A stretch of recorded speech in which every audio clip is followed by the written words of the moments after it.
Welcome to body modification etiquette. If you are changing things about your body, you should be telling people.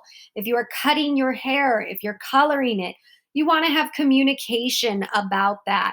So, the things you can do without telling your representatives are clear gloss or a similar color to what you already have, a small trim, or when you put in clip in extensions. You want to communicate first if you are going to be changing the color substantially, if you're going to be doing a substantially different cut or style of hair, or if you are getting a sew in or a glue in extension.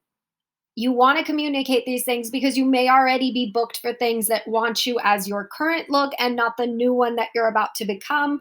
And you don't want to lose those jobs or lose the relationships with those clients because of your body modification. Sometimes they'll be okay with it and you can then get it approved. You're not looking for approval to actually do it as much as you're looking for approval on the timing of it. And you do want to have these conversations because if you are just dying to dye your hair blonde, but your agent knows that blonde is really not working right now, you may want that information before you decide to go dye your hair blonde on a whim. So make sure you are communicating about hair changes. If you have cuts and bruises, things happen, we all fall down, we all get hurt. You don't have to tell your agency if you've got a small closed cut or a bruise that can easily be covered. You just want to tell the makeup artist when it's your turn at the beginning so they can plan accordingly, time wise. If you have a large closed cut or bruises that need some extra work and time to be covered, you're going to want to tell the makeup artist when you arrive. So that way they plan who should be in the model chair first, or if they have their assistant maybe helping you with the bruises or things like that.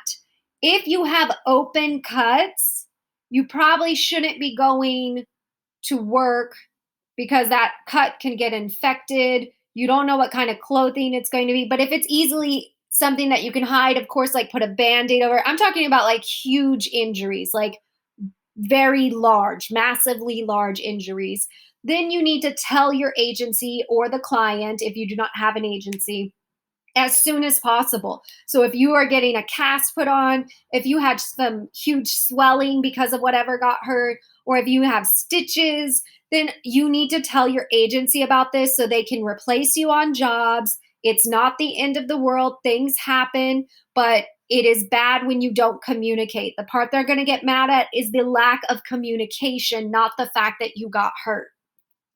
If you get tan lines, you want to try and avoid getting tan lines as much as possible. Most clients do not like models with tan lines, although there are those exceptions of clients that just don't seem to care. We've all seen it when we're shopping online. The model has visible tan lines, but the majority of the time, they do not want you to have that. And the clients that are doing beauty shoots or faces, like they really don't like tan lines. So you want to avoid getting those tan lines. Cover up with spray tan if you need to. If you do get tan lines, try not to sit in the sun when if you're like me, if I went to lunch with friends and sat in the sun, I would have tan lines by the end of lunch. So be aware of how quickly your body tans so that you can be aware when you are in the sun for that amount of time and you can either wear sunscreen or an umbrella or layers or whatever is going to work for the situation. Piercings. Again, we want to communicate with your representation before adding more, just to make sure you aren't already submitted on jobs where it matters.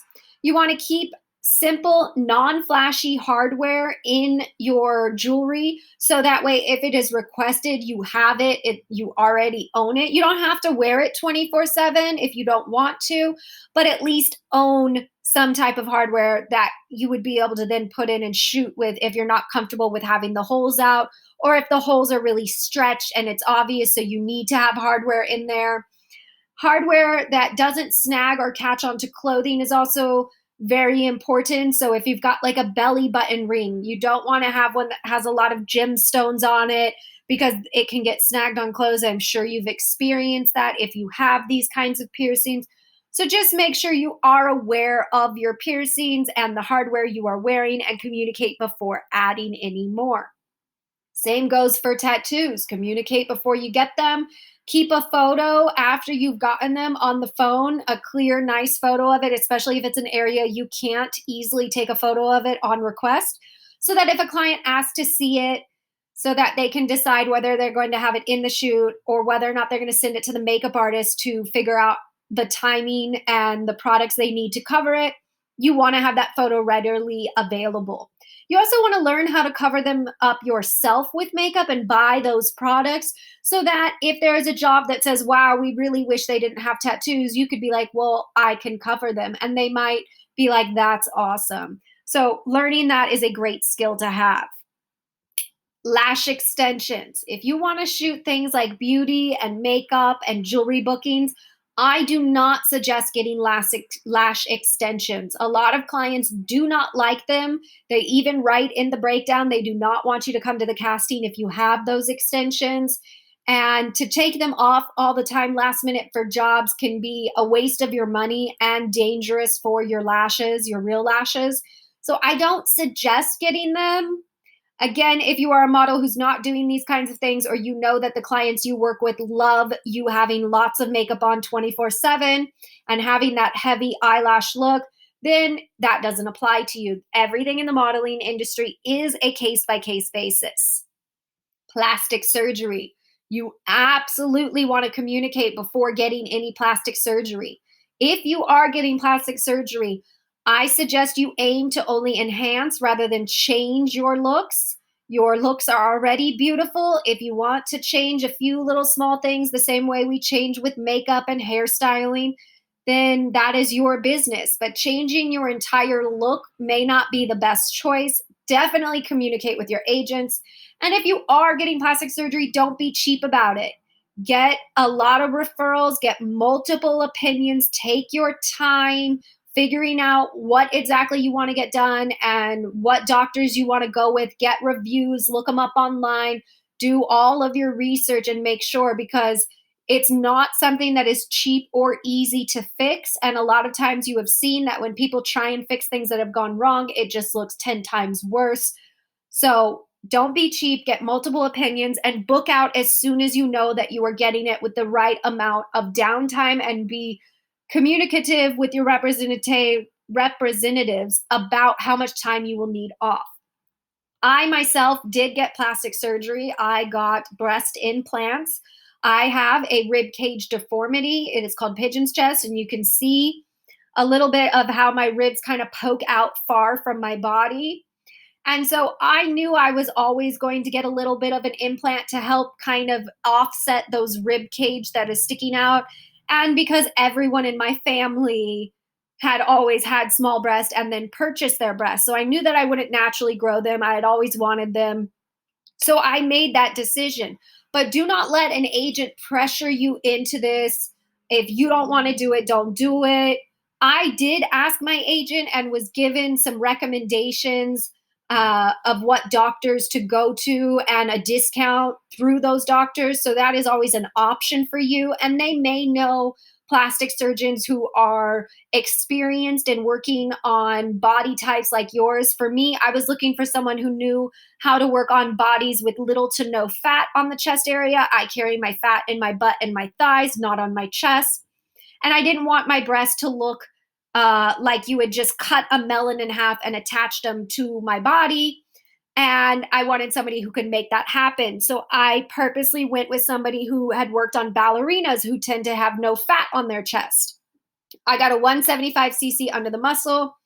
So you can see on the left side, there was barely any cleavage. On the right side, we have a little bit more cleavage. It's not a huge difference. I don't look massively different, but I knew it was also going to get me more work in swimwear and in bras and lingerie. And that was the work I wanted to do. And so that is why I chose to do it. You do not have to do this. Nobody should be pressuring you to get plastic surgery. And when I did get this, I took some time off from work and made sure my agency knew. And then I did have to get fresh digitals after they had healed to show the new shape of my body. So make sure you do get fresh digitals after you have fully healed from any plastic surgery. And you can keep quiet about it and tell no one, or you can be like me and tell anybody who asks. That is your business. You can be as private as you want about it. But there are a lot of clients who do not like when you have a lot of plastic surgery. And they will specifically say in their breakdowns they do not want to book anybody with plastic surgery.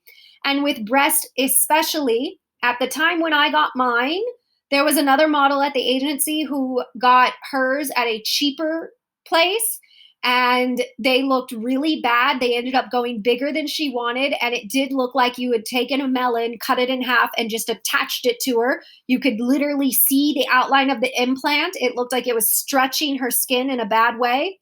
And the first job that this model went to, they were sent home from the job, and the client called the agency and said, "We cannot book this model. The breast implants look ridiculous.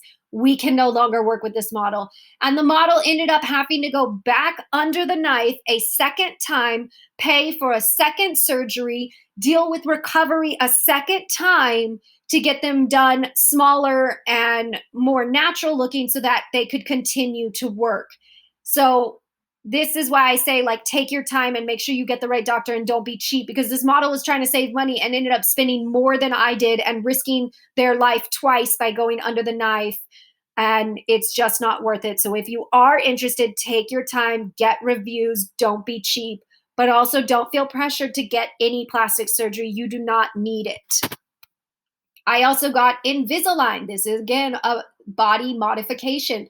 As you can see here on the left, my teeth were extremely crooked. I needed it for health reasons. My bottom teeth were getting way too much plaque on them. I wasn't able to properly brush or floss them. It cost me a little under $3,000 for all of the appointments, the retainers, the parking, and it took a little under 2 years, more than a year. I did pause it a few times because I was in a lot of pain. And then you see my new smile. So my chin ended up changing. So I did have to get new digitals after the Invisalign was done. And again, you can go to your agencies. A lot of them have contacts with local dentists that may be able to give you a discount. I found my dentist all on my own because they had sent a flyer to my house. So you don't have to go through your agency, but let them know if you do have braces, because it could also even get you some jobs. Like Invisalign could want you to do a commercial for them. So just let them know. It's not a big deal, but they should be, you should communicate with them. And measurements. If your measurements change more than 3 inches or 7.5 centimeters, update your agents. If you've altered like half an inch, maybe even an inch, it's typically not a big deal. But if it's several inches, you need to tell your agency so they aren't submitting you to jobs where you are going to be too big for the clothing or too small for the clothing. It's not about you being fat. It's not about that you need to lose weight, but they need to have the correct measurements. Weight does not matter, and no decent agent will ever care or ask about your weight. They will ask about your measurements. If an agent is asking you how much you weigh, they're an asshole, and that is a huge red flag. It does not go on your cards ever. It's never involved unless you are being harnessed on wires and they actually need to know your weight for safety reasons. Nobody needs to know how much you weigh, because weight means nothing. It's muscle versus water versus fat, and we all carry it differently, so it looks different, so it means nothing. If someone asks you your weight, that is a red flag. And that is everything that has to do with body modification etiquette. If you have any questions or comments, please leave them below. If you would like to share with me how this is working for you, email me or share it publicly using the hashtag Modelesque Mindset. And as always, if you want to book a virtual one-on-one, the link is provided below.